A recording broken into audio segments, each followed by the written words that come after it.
Shopping نہ کریں. میں خود الحمدللہ ایک ٹھیک ٹھاک فیملی سے ہوں اور مڈل کلاس فیملی ہے میری, لیکن میں نے یہ طے کیا ہے کہ میں خود اپنے کپڑے نئے نہیں بناؤں گا اس مرتبہ, بلکہ وہ جو اس میں خرچہ ہونا تھا اس کو میں کہیں اسی طریقے سے ان پیسوں کو صرف کروں گا.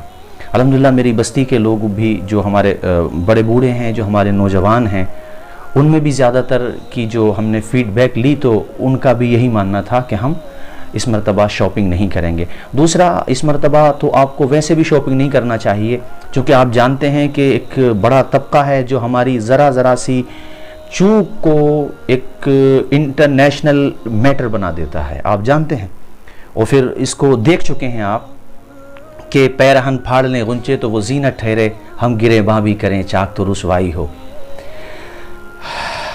ہماری ذرا سی چوک بہت بڑی بنا کر کے پورا ایک ماحول کریٹ کیا جاتا ہے. تو ایسی سچویشن میں آپ اگر بھیڑ جمع کرتے ہیں, بھیڑ سے بچیں, اپنے گھروں پہ رہیں, عبادت کریں. مسجدوں سے مجبوری کی وجہ سے روکا گیا ہے, عبادت سے نہیں روکا گیا ہے. تو بازاروں میں جانے سے, بھیڑ کرنے سے, خرید و فروخت سے بچیں. یہ پیسہ آپ کے کام آئے گا. لاک ڈاؤن لمبا چلا اور آپ نے سارے پیسے شاپنگ میں یا ادھر ادھر اٹھا دیے تو کہاں سے لائیں گے پیسہ؟ اس لیے اپنے پیسے کو بچا کر کے رکھیں, اور جو پیسہ وہاں خرچ کر رہے تھے اس میں سے کچھ پیسہ یا جتنا آپ کو بہتر لگے وہ اپنے غریب بھائیوں پہ خرچ کر دیں. یہ بہت نیکی کا کام ہوگا اور بہت ثواب کا کام ہوگا. کسی کے لبوں پہ مسکراہٹ آپ کی وجہ سے آ جائے, ذرا اندازہ لگائیے وہ کتنی دعائیں دے گا آپ کو. میں نے ایک دن مطلب آپ کو حدیث شریف سنائی تھی اسی پروگرام میں, تو وہ حدیث شریف میں ریپیٹ کر دیتا ہوں کہ ایک پیاسے کتے کو پانی پلانے کی وجہ سے ایک جہنمی عورت کو اللہ تعالیٰ نے جنت میں مقام عطا فرما دیا. ایک پیاسے کتے کو, ایک پریشان کتے کو. تو ایک پریشان انسان کی مدد کرنا اللہ کے نزدیک کتنا پسندیدہ عمل ہے. میری زندگی کا مقصد اوروں کے کام آنا, میں چراغ رہ گزر ہوں, مجھے شوق سے جلاؤ. یہ مزاج اپنی زندگی کا بنائیں, اور یہ جو پیسہ ہے اس کو حفاظت سے رکھتے ہوئے اپنے غریب بھائیوں پہ خرچ کریں, اپنے شوق پہ خرچ نہ کریں. چونکہ لاک ڈاؤن 3 مئی کے بعد بھی لمبا جا سکتا ہے, اور آپ کی بھیڑ کی وجہ سے دیکھو, آپ نے اگر بھیڑ جمع کی, میں بھارت کے سارے لوگوں سے کہہ رہا ہوں, خاص طور پہ میں اپنی کمیونٹی سے کہہ رہا ہوں, چونکہ ہم دیکھ رہے ہیں کہ ایک طبقہ ہے ایسا جو ہماری غلطیوں کو انٹرنیشنل لیول پہ ہائی لائٹ کرتا ہے. وہ پازیٹیو چیزیں کم دکھاتا ہے, نگیٹو چیزیں زیادہ دکھاتا ہے. یعنی وہ یہ نہیں دکھائے گا کہ سارے علماء, سارے پیشوا لاک ڈاؤن کو پالن کرنے کی اپیلیں کر رہے ہیں اور اس پہ عمل ہو رہا ہے, 95% عمل ہو رہا. وہ اس پہ نہیں کرے گا کہ بھی اچھی بات ہے, سارے سماج کے لوگ اس پہ عمل کر رہے ہیں. نہیں, وہ صرف 5% اگر کہیں مسٹیک ہوگی تو اس کو ایسے دکھا دے گا جیسے کہ سب کچھ یہی ہو رہا ہے. ہمیں سوچنا چاہیے کہ اگر ایک تو ہم پیسہ خرچ کریں گے, ان کا اسٹاک کیا ہوا مال ہی دراصل بیچنا ہو سکتا ہے, یہ بھی پلاننگ لوگ بتا رہے ہیں. بہرحال اللہ بہتر جانے کیا پلاننگ ہے.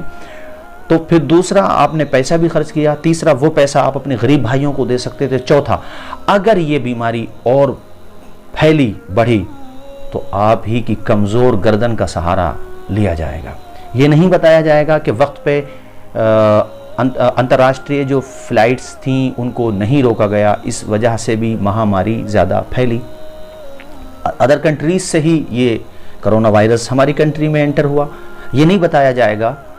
بہت سی چیزیں ہیں اور میں اس طرف نہیں جا رہا, لیکن آپ کی جو ویکنس ہوگی اس کو ویکنس نہیں ہونا چاہیے. میں تبھی تو کہہ رہا ہوں ویکنس ہماری نہیں ہونا چاہیے, تاکہ کسی کو بھی کچھ کہنے کا موقع نہ ملے. ان کا جو کام ہے وہ اہل سیاست جانے, اپنا پیغام محبت ہے جہاں تک پہنچے.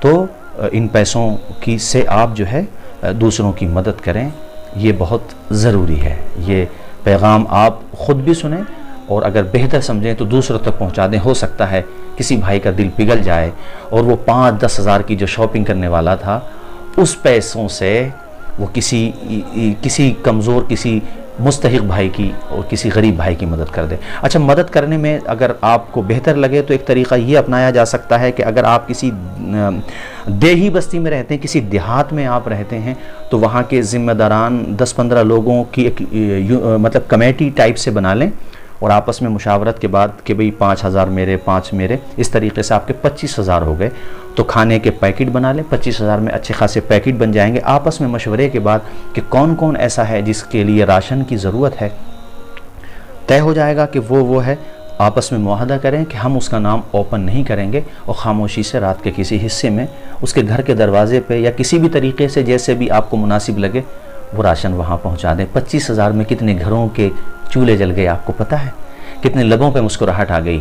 ایک سال کپڑے نہیں بھی بنائیں گے تو نو پرابلم، ہم عید کی نماز ادا کریں گے، جو بھی صورتحال رہے گی اس وقت گھروں پہ یا جیسے بھی رہے گی وہ الگ بات ہے۔ تو میں یہ کہہ رہا ہوں کہ وہ تو جو بھی شرعی مسئلہ ہوگا آپ کے سامنے پیش کر دیا جائے گا اس موقع پر، کیا رہتا ہے اس وقت کی صورتحال، اور باقی ہم روزے رکھیں، یہ فرض ہے ہمارے اوپر۔ جب ہم مسجدوں ہی میں نہیں جا پا رہے ہیں، ایسی سچویشن ہے نماز کے لیے جماعت کے طور پہ جو رہتا تھا پہلے ایک رونق کا ماحول، وہ ندارت ہے، تو پھر ہم بازار ہی کیوں جائیں؟ ہم تو اپنے اللہ تعالیٰ کو منائیں اور اپنے نفس کا محاسبہ کریں۔